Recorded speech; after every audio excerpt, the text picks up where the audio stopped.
Assalamualaikum warahmatullahi wabarakatuh. Perkenalkan kami dari kelompok 6 Kerajaan Cirebon dengan nama-nama kelompok yaitu yang pertama Fadla Apriliani, Novaldana Diaksa, Nur Latifatul Zakiyah, Revalino Rafif, dan Syifa Saumi Taskuro. Kerajaan Cirebon, letak, pendiri, masa kejayaan, dan peninggalan. Kerajaan Cirebon adalah kerajaan Islam di Pulau Jawa yang berdiri antara abad ke-15 hingga abad ke-17.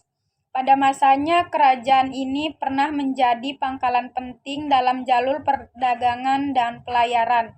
Hal ini karena kerajaan Cirebon terletak di pantai utara Jawa antara perbatasan Jawa Tengah dan Jawa Barat. Pendiri kerajaan Cirebon adalah Raden Walang Sungsang atau Pangeran Cakrabuana, putra Prabu Siliwangi dari kerajaan Pajajaran. Pertumbuhan dan perkembangan pesat dialami kerajaan ini saat diperintah oleh Syarif Hidayatullah, Sunan Gunung Jati 1479 sampai 1568 Masehi. Di bawah kekuasaannya, Kesultanan Cirebon mengalami pertumbuhan pesat di bidang agama, politik, maupun ekonomi. Setelah lebih dari 2 abad berdiri, Kerajaan Cirebon runtuh pada abad ke-17. Sejarah awal Kerajaan Cirebon. Sumber sejarah Kerajaan Cirebon didapat dari Babat Tanah Sunda dan cerita Purwaka Caruban Nagari. Berdasarkan dua sumber tersebut, diketahui bahwa Cirebon pada awalnya adalah sebuah duku kecil yang dibangun oleh Ki Gedeng Tapa.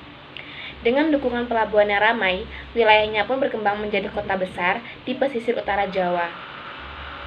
Setelah Ki Gedeng Tapa wafat, cucunya yang bernama Walang Sungsang mendirikan Istana Pakumwati dan membentuk pemerintah di Cirebon. Dengan demikian, orang yang dianggap sebagai pendiri Kesultanan Cirebon adalah Walang Sungsang atau Pangeran Cakrabuana. Usai menunaikan ibadah haji, ia dikenal sebagai Haji Abdullah Iman dan tampil sebagai Raja Cirebon pertama yang aktif menyebarkan agama Islam kepada rakyatnya.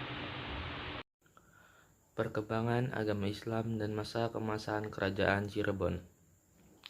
Salah satu raja terkenal Kerajaan Cirebon adalah Syarif Hidayatullah atau Sunan Gunung Jati yang berkuasa antara 1479 sampai dengan 1568 Masehi.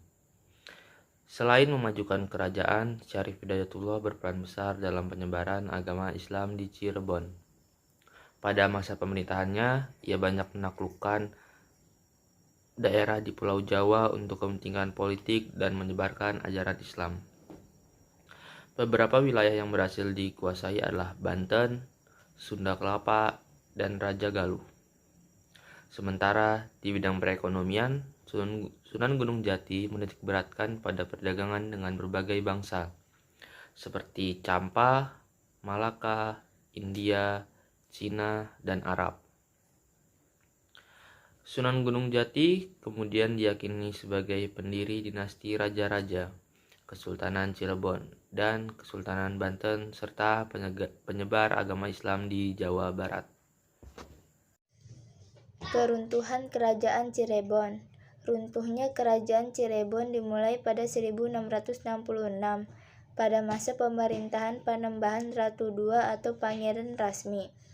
Penyebab keruntuhan dilatar belakangi oleh fitnah dari Sultan Amangkurat I, penguasa Mataram yang juga mertua Panembahan Ratu II. Sultan Amangkurat I memanggil Panembahan Ratu II ke Surakarta dan menuduhnya telah bersekongkol dengan Banten untuk menjatuhkan kekuasaannya di Mataram. Akibatnya, Panembahan Ratu diasingkan dan wafat di Surakarta pada 1667. Setelah Panembahan Ratu II wafat, kekuasaannya dalam Kerajaan Cirebon diambil alih oleh Mataram. Pengambilan alihan sepihak ini memicu amarah dari Sultan Ageng Tirtayasa yang berkuasa di Banten. Sultan Ageng Tirtayasa kemudian turun tangan untuk membebaskan putra Panembahan Ratu II yang juga diasingkan oleh Mataram.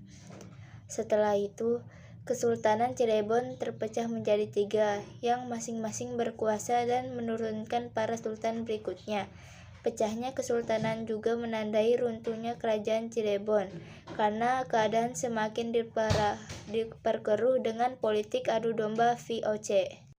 Peninggalan Kerajaan Cirebon: 1. Keraton Kasepuhan, 2. Keraton Kanoman, 3. Keraton Kacirebon, 4. Masjid Agung Cirebon, dan Makam Sunan Gunung Jati.